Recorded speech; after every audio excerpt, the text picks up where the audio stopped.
Hai sahabat-sahabat channel Sabar Talks. Bayangkan, seorang istri yang hancur seketika saat suaminya kabur bersama wanita lain, meninggalkan hutang ratusan juta rupiah di depan pintunya.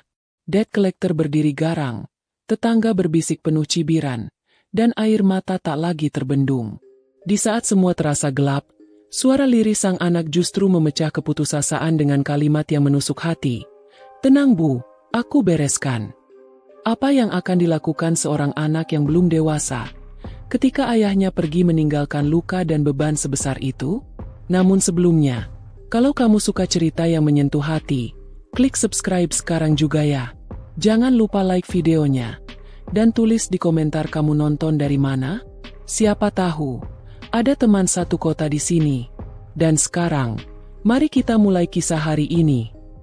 Pagi itu, matahari belum tinggi ketika suara ketukan keras menggema di pintu besi rumahku. Suaranya seperti palu yang menghantam dadaku. Aku berlari kecil dari dapur dengan tangan masih basah oleh air cucian piring. Di balik pintu, berdiri dua lelaki berjaket gelap. Wajahnya kaku, matanya dingin. Yang satu menenteng map tebal, yang lain menggenggam ponsel yang merekam dari sudut rendah. Ibu Lina, kata lelaki bermata tajam itu, menyebut namaku seolah telah lama menghafalnya. Kami dari perusahaan penagihan. Kami datang menagih kewajiban Pak Raka. Jumlahnya sudah jatuh tempo. Total akumulasi mencapai ratusan juta. Darahku seperti surut dari wajah. Raka tidak ada di rumah, ucapku terbata.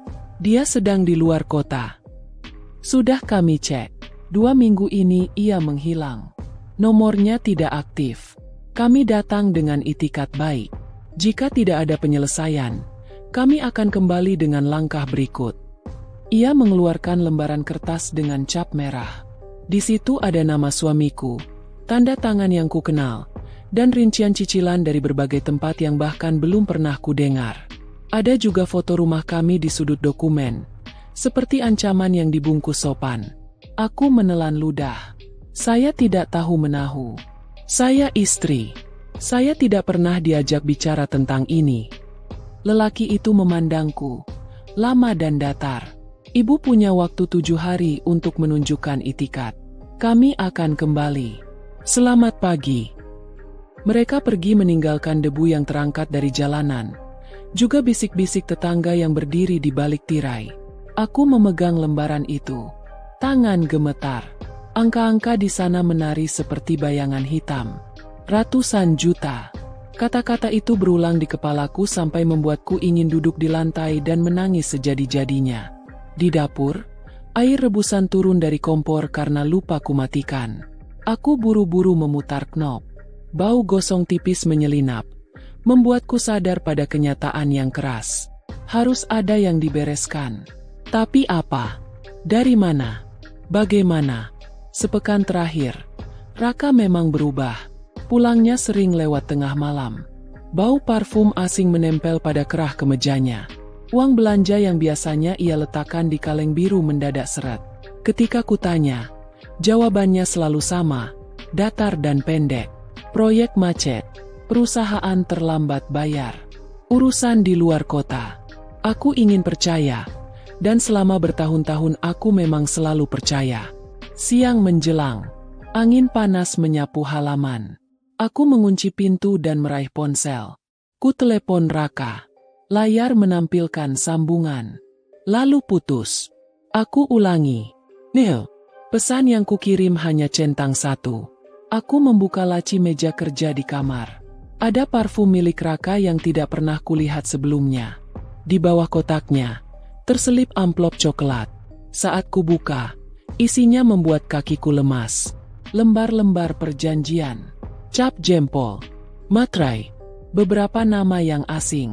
Di salah satu lembar, ada fotokopi sertifikat rumah kami yang dilampirkan sebagai agunan untuk pinjaman yang lain. Kudengar pintu kamar anak-anakku berderit. Damar keluar dengan seragam sekolah setengah rapi. Rambut masih basah. Usianya baru 17. Kelas 12. Adiknya, Cindy, menyusul dari kamar sebelah sambil mengusap mata. Bu, siapa tadi yang datang pagi-pagi begitu keras ketuknya? Tanya Cindy, suaranya cemas. Orang kantor, ujarku pelan, mencoba terdengar biasa. Ibu butuh waktu rapikan ini. Kalian sarapan dulu. Damar memandangku lama. Matanya yang tenang biasanya seperti telaga. Kini ada riak yang tak bisa ia sembunyikan. Ia menghampiri meja, melihat tumpukan kertas yang masih terbuka. Bibirnya mengeras saat membaca angka pada lembar pertama. Ibu, ia berbisik. Ini apa? Aku ingin berkata tidak apa-apa. Ingin menutup amplop itu. Ingin menyelamatkan masa kecil mereka dari kerasnya dunia. Tapi kenyataan sudah berdiri di depan pintu. Kebohongan hanya akan membuat kami tersesat lebih jauh. Ayahmu, suaraku patah. Dia meminjam uang tanpa sepengetahuan ibu. Banyak. Mereka datang menagih. Cindy menahan napas, lalu menutup mulutnya dengan tangan kecil. Damar menatapku, lalu menatap lembaran itu lagi, seakan mencari celah untuk menolak kenyataan. Ia menggulung lengan seragamnya. Bahunya tampak lebih tegap dari kemarin. Ayah kemana? Tidak tahu. 2 minggu ini dia tidak pulang. Nomornya tidak aktif. Hening merayap di ruangan. Hanya suara jam dinding yang memotong waktu. Tik, tik, tik. Aku berdiri, memaksakan senyum yang tidak jadi. Kalian berangkat sekolah dulu. Nanti ibu urus. Damar menahan tanganku. Jemarinya hangat. Kokoh.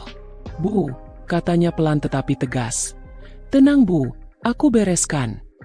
Kalimat itu seperti lampu kecil di lorong gelap. Namun kenyataan tidak berubah hanya karena kalimat indah. Hutang tetap hutang. Angka itu tetap menatap kami dari selembar kertas yang dingin. Sore hari, matahari melorot ke barat. Aku duduk sendirian di teras dengan segelas teh yang sudah dingin. Tetangga mulai menyalakan kompor. Aroma tumisan beterbangan, mengingatkanku pada hari-hari biasa yang tiba-tiba terasa jauh. Ponselku bergetar. Nomor tak dikenal. Bulina. Suara di seberang tanpa basa-basi. Besok kami kirim tim lapangan. Jika tidak ada pembayaran awal, kami akan mengajukan langkah lanjut. Sertifikat sudah kami pegang salinan resminya. Mohon siaga. Pak, saya butuh waktu. Saya tidak tahu apapun tentang ini. Suami saya menghilang. Tidak masalah soal siapa yang meminjam. Yang penting kewajibannya. Sampai besok. Klik. Sambungan putus. Aku memejam, menahan resah yang menekan di dada. Dalam hati aku menyebut satu persatu nama anakku seperti mantra. Damar, Ndi, kalian harus tetap sekolah. Kalian harus tetap makan. Kalian harus tetap tersenyum meski ibu jatuh berkali-kali. Senja merambat jadi malam. Pintu pagar diketuk lagi. Kali ini lebih pelan. Damar berdiri di sana dengan ransel yang lebih kosong dari biasanya. Seragamnya bernoda semen. Bau debu menempel di kulitnya. Dari mana, nak? Dari proyek bangunan dekat pasar. Bu, tadi Pak Udin butuh orang tambahan. Aku bantu bawa pasir. Dapat uang harian. Tidak banyak, tapi cukup untuk mulai. Katanya sambil menyodorkan beberapa lembar yang basah oleh keringat. Aku juga ditawari kerja sore sebagai kurir paket. Sepulang sekolah, aku bisa ambil rute dekat gang kita. Aku menelan haru yang naik sampai tenggorokan. Sekolahmu bagaimana? Aku masih bisa. Aku akan belajar malam. Aku bisa, Bu. Cindy muncul membawa buku catatan dan uang tabungan kecil dalam kaleng bekas biskuit. Ini uang Cindy. Tidak banyak, tapi Cindy mau bantu. Aku memeluk mereka berdua. Pelukan yang lebih sunyi dari tangisan. Di antara rapatnya pelukan itu, ada janji yang tidak terucap bahwa kami akan bertahan apapun yang terjadi. Malam semakin larut. Aku mengaduk adonan tepung di dapur. Besok pagi aku akan jual gorengan di depan rumah. Damar memotong-motong tempe. Cindy menata plastik. Kami bergerak tanpa banyak kata. Seperti pasukan kecil yang sedang menyiapkan benteng. Sekitar pukul 9, ponselku kembali bergetar. Pesan dari nomor yang sama sekali tidak tersimpan. Ada satu kalimat. Lalu sebuah foto. Kalimatnya pendek. Dingin, tanpa nama. Arahkan pembayaran ke rekening ini, atau kami akan percepat proses. Fotonya membuat dunia berputar. Raka berdiri di depan terminal, menggenggam tangan seorang perempuan berkerudung yang tidak kukenal. Keduanya tersenyum. Di belakang mereka, koper besar bertumpuk. Tanganku gemetar. Damar berdiri di sampingku, melihat layar ponsel tanpa berkedip. Nafasnya terdengar berat. "Itu ayah," katanya perlahan, seperti menyebut seseorang yang hidup di dunia lain. "Dan itu bukan ibu." Aku meraih meja agar tidak jatuh. Ada marah, ada kecewa, ada rindu, ada penolakan yang bertabrakan di dalam dada. Namun di atas semua itu, ada rasa takut. Bukan karena kehilangan Raka. Bukan. Tapi karena foto itu seperti stempel pada kenyataan bahwa kami benar-benar sendirian menghadapi badai. Damar menatapku. Mata anak itu tidak lagi tampak seperti telaga. Ada nyala yang baru, tajam dan hangat sekaligus. "Besok kita jualan dari subuh, Bu." Setelah itu aku ke sekolah. Siang aku ke proyek. Sore aku ambil paket. "Tolong izinkan aku taruh kasur di ruang depan, biar aku bisa bangun cepat. Kita harus punya catatan pembeli. Kita tawarkan paket gorengan hemat untuk tetangga dan warung kecil. Kita harus bikin papan harga. Aku bisa pinjam papan tulis bekas di sekolah." Aku mengangguk. Kata-kata itu seperti peta yang tiba-tiba terbentang di kepalaku. Cindy ikut mengangguk. Matanya yang bulat memantulkan semangat kakaknya. Jam dinding berdetak pelan. Aku menulis daftar belanja di sobekan kertas. Tepung terigu, tepung beras, bawang putih, garam, tempe. Kami menghitung uang di atas meja. Jumlahnya jauh dari cukup untuk melunasi apapun, tapi cukup untuk memulai. Di luar, angin malam mendorong daun pintu. Ada lengking motor lewat. Ada anjing yang menggonggong jauh. Ada kota yang terus bergerak tanpa peduli pada retak rumah kecil ini. Aku menatap jendela. Bayanganku sendiri menatap balik. Tampak lebih tua satu malam. Sebelum tidur, aku mematikan lampu depan. Gelap mengisi ruang, tapi di dalam dada ada titik cahaya yang baru saja dinyalakan oleh anakku sendiri. Kalimatnya kembali bergema, menguatkan tanganku yang lelah. "Tenang Bu, aku bereskan." Saat aku hendak menutup mata, ada ketukan ketiga di pagar. Tidak keras, tetapi tegas. Aku dan Damar saling pandang. Nafasku tercekat. Di balik tirai, kulihat siluet 3 orang berdiri berderet. Bukan tetangga. Bukan juga 2 lelaki pagi tadi. Salah satunya menenteng kamera kecil yang lampunya menyala merah.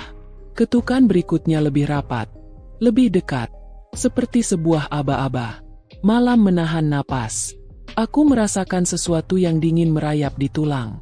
Seperti awal dari badai yang lebih besar, yang menunggu di ambang pintu. Dengan langkah berat aku membuka sedikit tirai. Di luar pagar berdiri 3 orang laki-laki. 2 berjaket kulit hitam. Satunya berkaos polos dengan kamera kecil menyala merah, merekam tanpa henti. Mereka tidak berteriak. Tapi tatapan tajam mereka sudah cukup membuatku ingin mundur ke dalam rumah. "Ibu Lina." Suara salah satu dari mereka terdengar jelas, meski tidak terlalu keras. "Kami hanya ingin memastikan. Besok pagi, pembayaran harus masuk. Kalau tidak, kami akan tempuh jalur lain. Jangan coba-coba sembunyi." Aku menutup tirai cepat. Dada berdegup seperti genderang. Damar berdiri di sampingku. Wajahnya menegang, tangannya terkepal. "Bu, jangan buka pintu lagi kalau mereka datang malam-malam begini." "Aku jaga di depan," katanya dengan suara yang berusaha tenang. Malam itu aku tidak bisa tidur. Bayangan wajah mereka, lampu merah kamera, dan ancaman terselubung terus menari di kepalaku. Aku merasa rumah ini bukan lagi tempat yang aman. Pagi menjelang. Suara adzan subuh bersahut-sahutan, menandai dimulainya hari baru yang terasa berat sejak awal. Damar sudah bangun lebih dulu, membantu menyiapkan bahan gorengan. Cindy sibuk menyiapkan plastik untuk pembungkus. Kami seperti pasukan kecil yang berperang tanpa senjata, hanya dengan keberanian dan niat untuk bertahan. Aku menyalakan kompor. Minyak panas mulai berdesis. Bau gorengan pertama menyebar ke jalanan. Belum lama aku menata nampan. Tetangga sebelah datang membeli. Lalu 2 orang anak sekolah mampir. Membeli tempe mendoan untuk bekal. Perlahan orang-orang mulai tahu ada warung gorengan baru di depan rumah kami. Namun kebahagiaan kecil itu tidak bertahan lama. Sekitar pukul 9, 2 orang debt collector kembali datang. Mereka tidak sekasar semalam, tapi tetap menakutkan. Ibu, kami lihat ibu berjualan. Bagus, ada niat baik, tapi jumlahnya terlalu jauh dari kewajiban. Kami butuh pembayaran awal, minimal 5 juta hari ini. Aku terdiam. 5 juta. Jangankan 5 juta. 100.000 saja masih harus kucari dengan keringat. Aku mencoba menjawab dengan sopan. Pak, saya mohon waktu. Saya baru mulai berjualan. Tolong beri kesempatan. Salah satu dari mereka tersenyum miring. Kesempatan? Kami bukan yayasan sosial, Bu. Kami bekerja berdasarkan perintah. Kalau sampai minggu depan tidak ada uang masuk, konsekuensinya ibu sudah tahu. Ia menepuk pagar dengan keras sebelum pergi. Suara itu membuat darahku gemetar. Aku merasa seluruh lingkungan kini tahu kami dalam masalah. Tatapan tetangga yang tadinya ramah, kini penuh iba bercampur sinis. Siang harinya, aku duduk di teras, menatap langit mendung. Cindy yang baru pulang sekolah menghampiri dengan wajah kusut. Bu, tadi di sekolah ada yang bilang ayah kabur sama perempuan lain. Mereka tanya-tanya, ngejek Cindy. Kenapa orang lain tahu lebih dulu daripada kita? Bu? Hatiku remuk. Aku memeluk Cindy, berusaha menenangkan tangisnya. Aku tidak punya jawaban. Semua luka datang bertubi-tubi, seperti hujan deras yang tidak berhenti. Sementara itu, Damar pulang dengan seragam penuh noda tanah. Ia baru selesai membantu proyek bangunan. Wajahnya pucat, keringat bercucuran, tapi ia tetap menyunggingkan senyum kecil. Bu, aku dapat 100.000 hari ini. Bisa buat beli tepung lagi. Aku menggenggam uang itu. Mataku berkaca-kaca. Anak yang seharusnya belajar dan bermain, kini harus bekerja keras hanya untuk menyelamatkan keluarganya dari kehancuran. Malam berikutnya, aku mendengar suara bisik-bisik dari luar rumah. 3 orang lelaki duduk di warung depan gang, sesekali melirik ke arah rumahku. Seperti bayangan yang terus mengikuti, mereka menunggu kami lengah. Aku mulai merasa terkepung. Keesokan harinya, saat aku sedang melayani pembeli, seorang perempuan yang kukenal sebagai kawan lama datang. Namanya Rani. Wajahnya penuh basa-basi. Senyum lebarnya tidak bisa menyembunyikan tatapan meremehkan. Lina, aku dengar kabar suamimu kabur sama perempuan. Benar ya? Aduh kasihan sekali. Tapi ya sudahlah, mungkin salahmu juga terlalu sibuk di rumah. Jadi dia cari hiburan lain. Katanya tanpa rasa empati. Aku menahan amarah. Kata-katanya seperti pisau menusuk dari belakang. Namun aku hanya menjawab pelan. Terima kasih sudah mampir, Rani. Kalau mau beli gorengan, silakan. Kalau tidak, jangan ganggu. Ia tersenyum sinis sebelum pergi.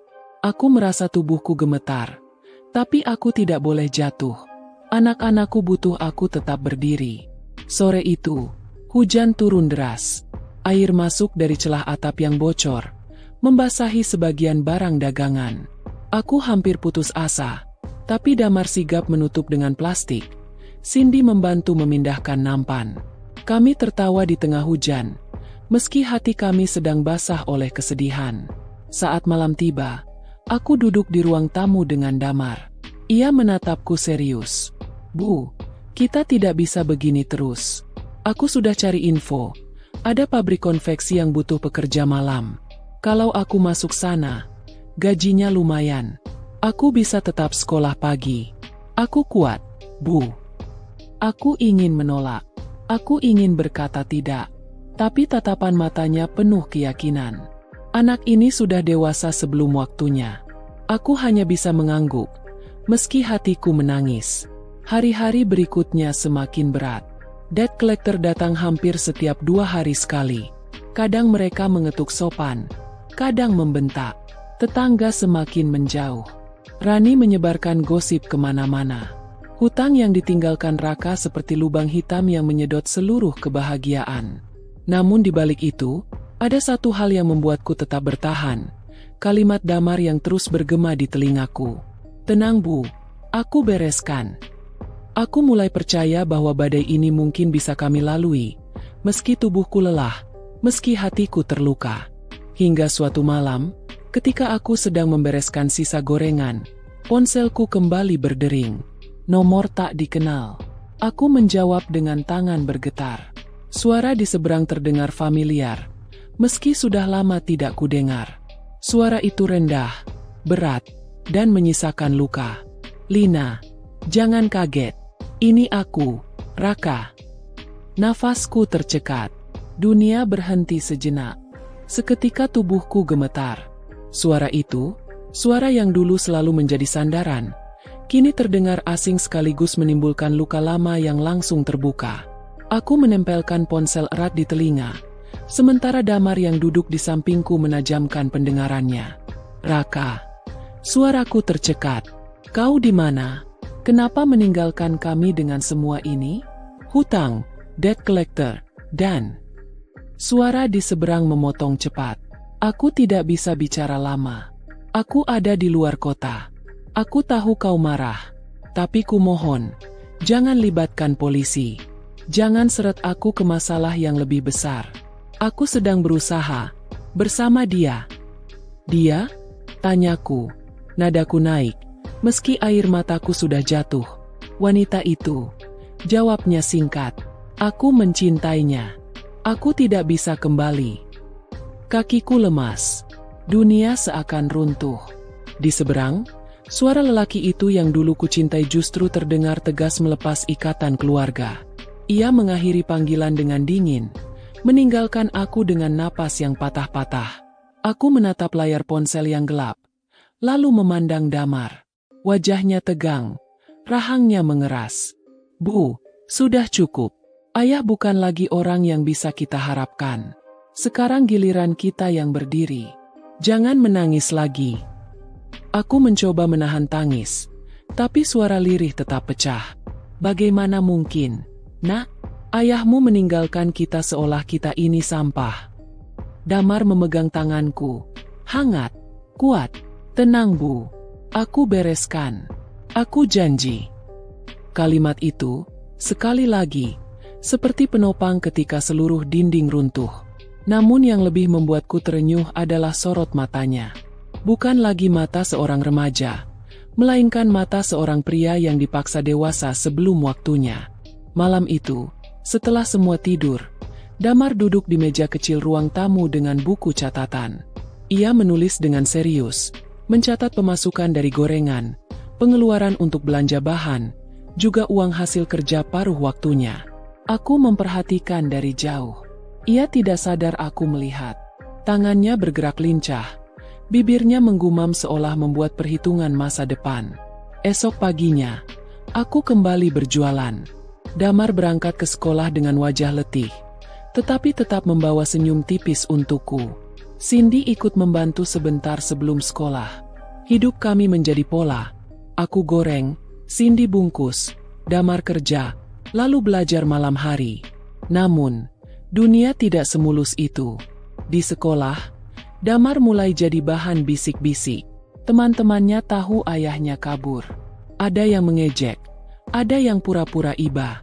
Suatu siang, ia pulang dengan wajah penuh debu dan luka di pelipis. "Kenapa, Nak?" tanyaku panik. "Tidak apa-apa, Bu," katanya pelan. Tapi Cindy yang mengikutinya berteriak, "Bu, kakak berkelahi di sekolah. Ada anak yang bilang keluarga kita bangkrut, bilang ayah maling, terus kakak dipukuli ramai-ramai." Darahku mendidih, tapi aku hanya bisa merangkul Damar. Ia duduk diam, menunduk, lalu berbisik, "Aku tidak akan biarkan orang merendahkan kita lagi. Tidak peduli berapa kali mereka hina. Aku akan buktikan." Malam itu, ia pergi ke konveksi tempatnya melamar kerja. Aku menolak, tapi ia keras kepala. "Bu, aku bisa atur waktu. Aku butuh uang lebih. Kalau kita hanya jualan gorengan, sampai kapan lunas hutang itu? Aku ingin menjerit. Anak ini seharusnya belajar, bercita-cita, bercanda dengan teman. Tapi kenyataan memaksanya memikul beban dewasa. Aku hanya bisa mengizinkan, dengan hati yang perih. Hari-hari berikutnya, Damar hampir tidak tidur. Pagi ia sekolah, sore ia mengantar paket, malam ia bekerja di konveksi. Kadang aku melihatnya tertidur di kursi sambil masih memegang buku pelajaran. Cindy sering menutupinya dengan selimut, lalu duduk di sampingnya sambil menangis pelan. Di tengah keterpurukan itu, muncul secercah harapan. Warung gorengan kami mulai ramai. Orang-orang kampung yang tadinya sinis mulai membeli. Mungkin karena kasihan, mungkin karena benar-benar suka rasanya. Aku tidak peduli. Yang penting, dagangan habis setiap hari. Namun, ancaman tidak berhenti. Suatu sore, debt collector kembali datang. Kali ini lebih kasar. Mereka menendang pagar, memaksa masuk. Aku melarang, berdiri di depan pintu dengan tubuh gemetar. Kalau ibu tidak bayar minggu ini, sertifikat rumah ini akan kami proses, teriak salah satunya. Aku hanya bisa menangis. Cindy bersembunyi di balik pintu. Wajahnya pucat. Damar pulang tepat saat itu. Melihat kami terpojok, ia berlari maju. "Jangan ganggu ibu saya," teriaknya lantang. "Kalau mau uang, tunggu saya dapat gaji. Jangan datang bentak-bentak seperti ini." Debt collector itu tertawa sinis. "Anak ingusan, berani melawan? Kau pikir gajimu cukup menutup ratusan juta?" Damar menatap lurus. Matanya menyala. "Tidak sekarang, tapi suatu hari akan cukup. Selama aku bernapas, aku akan bayar. Jadi jangan pernah injak rumah ini lagi tanpa izin." Aku terkejut. Anak yang dulu pemalu kini berdiri tegar menantang pria dewasa. Debt collector itu akhirnya pergi, tapi sambil mengancam. "Kalian lihat saja, waktu kalian tidak lama." Malam itu, setelah kejadian itu, aku duduk bersama Damar. Ia terlihat kelelahan, tetapi tetap memegang tanganku. "Bu, jangan takut. Mereka hanya menakut-nakuti. Kita bisa. Aku janji." Aku menatapnya, merasa sekaligus bangga dan hancur. Bangga karena anakku begitu kuat. Hancur karena dunia memaksanya menjadi dewasa terlalu cepat. Hari-hari terus berjalan. Satu demi satu cicilan kecil mulai kami bayarkan. Tidak banyak, tapi setidaknya menunjukkan itikat. Namun luka batin karena pengkhianatan Raka tetap membekas. Suatu malam, saat aku sedang merapikan dagangan, tiba-tiba sebuah pesan masuk ke ponselku. Dari nomor asing. Isinya hanya satu kalimat. "Kalau ingin hutangmu lunas cepat, temui aku. Aku punya jalan." Di bawahnya ada lokasi kafe di kota sebelah, dan waktu pertemuan besok sore. Aku menatap layar lama. Jantungku berdegup. Apakah ini uluran tangan?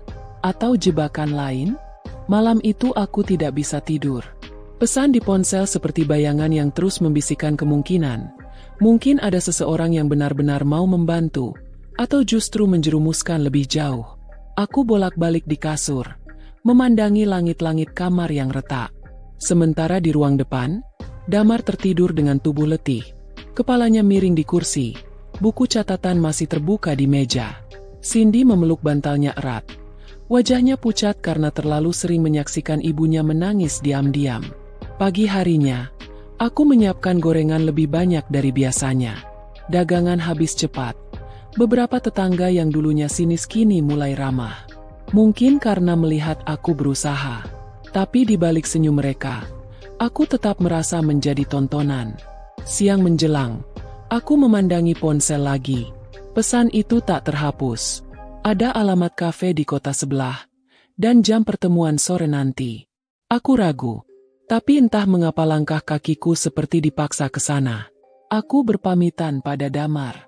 "Ibu ada urusan sebentar," kataku berusaha tenang. "Urusan apa, Bu?" tanyanya. Pandangan matanya penuh selidik. Aku menghela napas. "Ada orang yang mungkin bisa membantu kita." Ibu tidak tahu pasti, tapi harus dicoba. Damar diam sejenak, lalu mengangguk. Hati-hati, Bu.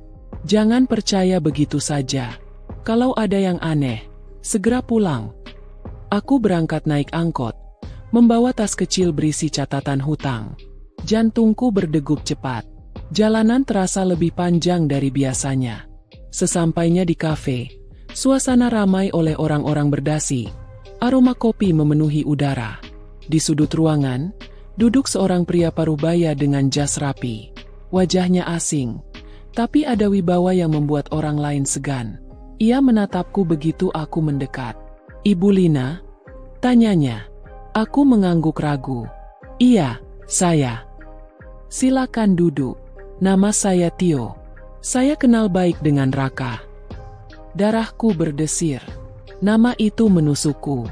"Apa maksud Bapak memanggil saya ke sini?" Pria itu tersenyum tipis. "Saya tahu kondisi Ibu. Raka meninggalkan hutang besar, dan Ibu tidak punya cara untuk melunasinya. Saya bisa membantu. Saya punya usaha. Saya butuh orang yang mau kerja keras. Kalau Ibu mau bergabung, saya bisa berikan modal awal untuk melunasi sebagian hutang. Tentu saja, ada syaratnya."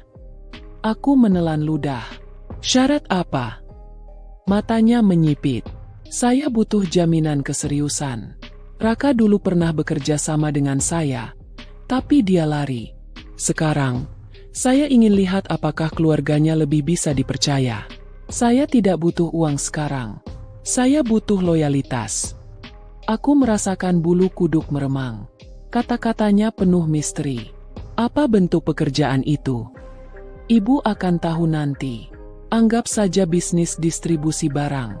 Tidak sulit, tapi butuh keberanian. Kalau Ibu berhasil, saya akan potong hutang Ibu sedikit demi sedikit. Kalau gagal," ia berhenti, meneguk kopi, "maka utang Raka akan terus membengkak." Aku tercekat. Tawaran itu terdengar seperti jalan pintas sekaligus jebakan. "Apa saya boleh berpikir dulu?" tanyaku. "Tentu, tapi jangan lama-lama. Waktu Ibu tidak banyak. Besok saya tunggu jawaban." Ia tersenyum tipis, lalu bangkit meninggalkan meja. Aku duduk membeku. Dunia terasa berputar. Membayangkan terjerat dalam urusan kotor, membuat tubuhku bergetar. Namun hutang itu nyata, ancaman debt collector nyata, dan masa depan anak-anakku nyata. Aku pulang dengan hati kacau. Di rumah, Damar sudah menungguku. Wajahnya penuh tanya. "Bu, bagaimana?" Aku tak sanggup menjawab. Hanya duduk, melepas jilbab, dan menatap kosong. Damar meraih bahuku. "Katakan, Bu, apa yang mereka tawarkan?" Dengan suara lirih, aku menceritakan semuanya. Tentang pria itu, tentang bisnis misteriusnya, tentang janji pelunasan hutang. Damar terdiam lama. Matanya menajam. "Bu, jangan terima. Itu jelas-jelas bukan jalan yang baik. Kalau ayah sudah terjerumus, jangan biarkan kita ikut. Kita bisa cari cara lain." "Tapi hutang itu, Nak, bagaimana kita bisa melunasinya?" Suaraku bergetar. Damar menatapku dalam-dalam. "Kalaupun kita harus jatuh, kita jatuh dengan cara terhormat. Aku akan tambah jam kerja.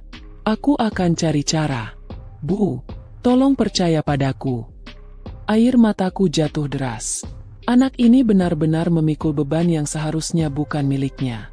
Malam itu, Damar pergi lebih awal ke konveksi. Aku menatap dari jendela. Tubuhnya yang kurus semakin tenggelam dalam cahaya jalanan. Cindy duduk di sampingku, menggenggam tanganku erat. "Bu, Kakak tidak akan biarkan kita sendirian. Kakak pasti bisa." Hari-hari berikutnya semakin berat. Debt collector makin sering datang, bahkan meninggalkan coretan ancaman di pagar rumah. Aku berusaha tetap berjualan, tapi rasa takut menghantui setiap saat. Namun, di tengah semua itu, ada titik terang kecil. Dagangan gorengan kami mulai dititipkan ke warung-warung sekitar. Damar yang mengusulkan, ia yang mengantar, ia pula yang menagih hasilnya. Perlahan, Pemasukan bertambah. Suatu sore, aku melihat Damar pulang dengan langkah gontai. Wajahnya pucat, pelipisnya berdarah. "Damar, apa yang terjadi?" teriakku. Ia mencoba tersenyum. "Tidak apa, Bu. Hanya kecelakaan kecil di proyek." Tapi aku tahu bukan. Ada sesuatu yang disembunyikan. Cindy menangis melihat kakaknya terluka. Aku membalut lukanya dengan tangan gemetar. Malam itu, Damar berbaring dengan tubuh lelah, tapi tetap berkata lirih. "Bu, jangan takut. Aku akan bereskan semuanya. Aku janji." Aku menggenggam tangannya erat. Air mataku menetes di punggung tangannya. Dalam hati, aku berdoa agar anakku yang malang ini diberi kekuatan, agar badai ini segera reda. Namun saat aku menatap keluar jendela, kulihat bayangan pria berjas yang menemuiku di kafe berdiri di seberang jalan. Ia hanya menatap, lalu tersenyum samar sebelum berbalik pergi. Degup jantungku memburu. Aku tahu, pilihan itu masih menunggu, dan waktuku semakin sedikit. Malam itu aku duduk di ruang tamu. Lampu temara membuat bayangan di dinding bergoyang tak tenang. Di luar, suara motor sesekali melintas, meninggalkan jejak bising yang cepat hilang.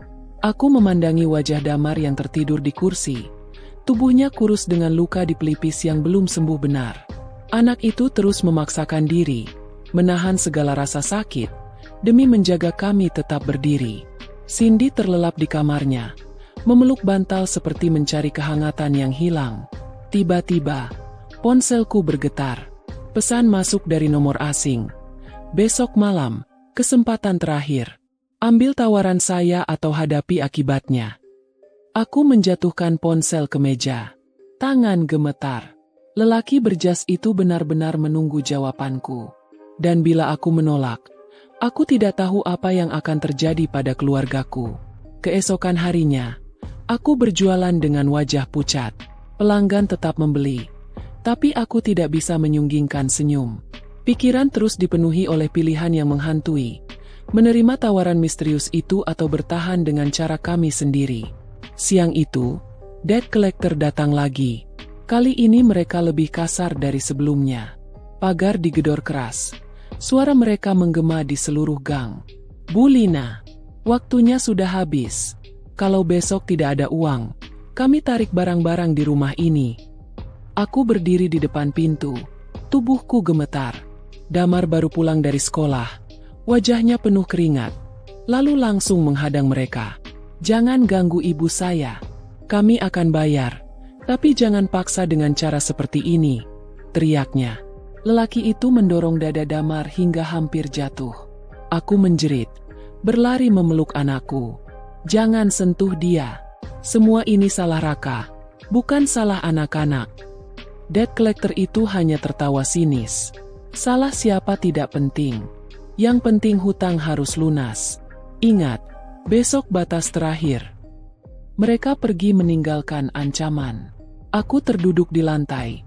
Air mata mengalir deras. Damar meraih pundakku. "Bu, jangan takut. Aku sudah bilang, aku yang bereskan." Malam itu, ketika semua sudah tidur, aku duduk sendirian di teras. Angin malam menusuk tulang. Aku menatap langit gelap, berdoa dengan hati yang hancur. Tiba-tiba, pintu kamar Damar terbuka. Ia keluar dengan wajah letih, tapi matanya bersinar. "Bu, aku punya rencana," katanya pelan. "Aku sudah bicara dengan Pak Udin di proyek. Katanya ada pekerjaan tambahan di luar kota, bayaran lebih besar. Aku bisa ambil itu.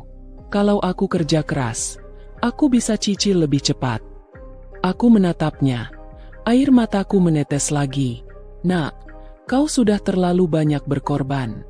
Ibu takut kehilanganmu. Kau masih sekolah." Damar tersenyum tipis. "Aku kuat, Bu. Aku sudah janji. Aku tidak akan biarkan ibu sendiri." Kalimat itu kembali menjadi nyala kecil di hatiku. Keesokan malamnya, aku menerima pesan lagi dari pria berjas. "Saya tunggu di tempat biasa. Jika tidak datang, saya anggap ibu menolak. Konsekuensinya, tanggung sendiri." Aku menggenggam ponsel erat, lalu memandang Damar yang sedang mengikat sepatu untuk berangkat kerja malam. "Nak," suaraku bergetar, "kalau ibu ambil jalan cepat, mungkin hutang kita bisa beres. Tapi ibu takut itu jalan yang salah." Damar menghentikan gerakannya, lalu menatapku dalam-dalam. "Bu, dengar aku. Ayah sudah salah memilih jalan, dan kita hancur karena itu. Kalau ibu ulangi, kita akan lebih hancur. Jangan biarkan aku kehilangan ibu juga. Kita bertahan dengan cara kita, meski lambat. Aku janji, kita bisa." Aku menutup wajahku dengan tangan, menangis sejadi-jadinya. Tapi tangisan itu perlahan berubah menjadi kekuatan. Kata-kata anakku menyadarkanku. Aku tidak boleh mengulang kesalahan Raka. Esoknya, aku datang ke kafe itu. Pria berjas sudah menunggu. Tatapannya penuh percaya diri. "Jadi, ibu terima tawaran saya?" Aku mengangkat kepala, meski suara hatiku masih bergetar. "Tidak, saya akan bayar dengan cara saya sendiri. Saya tidak akan ulangi kesalahan suami saya." Pria itu terdiam sejenak, lalu tertawa kecil. "Keberanian yang bagus. Tapi mari kita lihat, seberapa lama ibu bisa bertahan." Ia bangkit, meninggalkan meja.